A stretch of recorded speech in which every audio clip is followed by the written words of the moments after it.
Hey there! I'm Sarah A. Chrisman, the author of The Tales of Chetzemoka, and today I'm going to show you how to make a recipe for my latest book, Sparks Press, Book 7 in The Tales of Chetzemoka. This is a Victorian recipe for baked eggs, and it appears at the end of Sparks Press, just like the recipes for all the foods in The Tales of Chetzemoka appear at the end of all my books. These are the eggs that Addie makes for Felix and Ken, right after Felix has saved Sophie from a runaway horse. So Addie needs to feed them quick. She needs to get a hot meal on the table, but understandably, in all the excitement, she didn't have much time to cook. So this is a really quick recipe.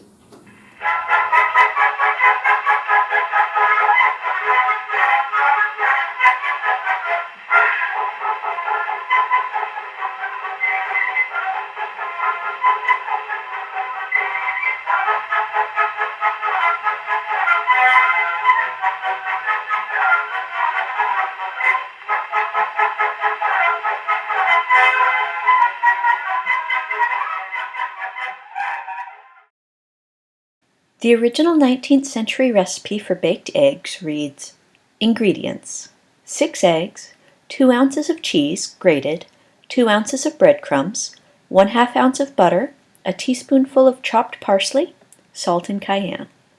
Mode: butter 6 small paper cases or cups, put the seasoning into them, and break an egg into each. Put over the cheese, then the crumbs, and put a little bit of butter on the top. Bake for 5 minutes. Time: 5 minutes to bake the eggs. Seasonable at any time.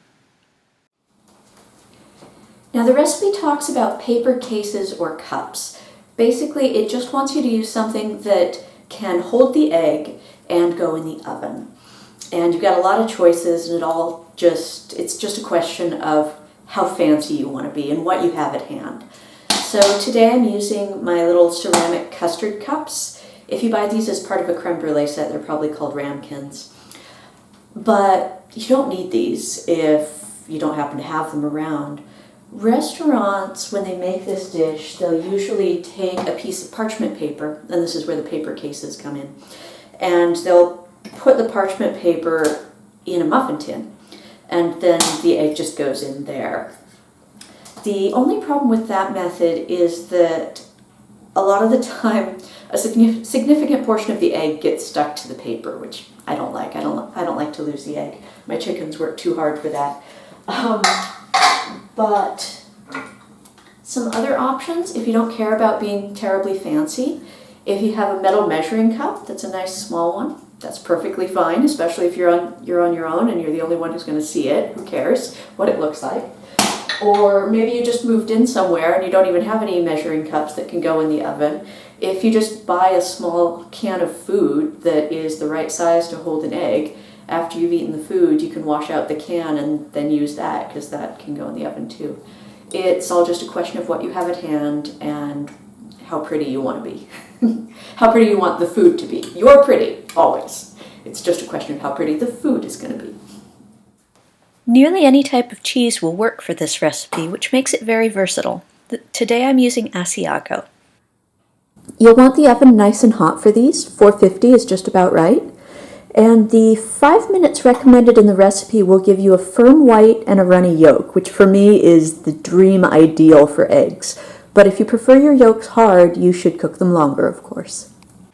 Also, remember that if you're cooking them in a thin metal container, they'll cook much more quickly than the ceramic custard cups I'm using today. So there I've got my baked eggs. Thank you for watching today. I hope you enjoyed this video. If you did, please give it a nice thumbs up, and remember to tell your friends about my books. You can find Sparks Press on Amazon and follow Felix's latest adventures. Happy reading!